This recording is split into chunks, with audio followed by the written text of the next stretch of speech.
I would like to start off this press conference by saying We are the greatest. We conquered the whole world, amigos. Mr. Potato, what can you tell us about this great accomplishment? I conquered more land than the British Empire without even trying, esse. Napoleon and Genghis Khan have nothing on me. Mr. Potato, how did you conquer so much? I trained for years in the heights of the Andes Mountains. While they were spending their time partying, I was learning the way of the soil in the harshest conditions known to plant. If you started out in the Andes, how did you get to the rest of the world? Well, I used the natives of Peru to build the largest empire in the Americas. But then a new model of humans arrived and the old model had to go. So I've joined forces with the new brand and they put me in the barrels and they took me to the world. But didn't the tomato conquer more of Europe than you? You are so foolish bringing this up. The tomato is by far the inferior plant and cannot stand in the way of the master species. Kill this interloper. And how did you become prominent in Europe?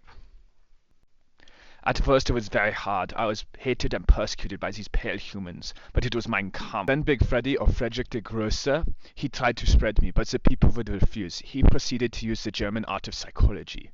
Quite the sneaky one, Big Freddy. He told the people that he was planting a special crop for Unzi the king, which the peasants were not good enough for.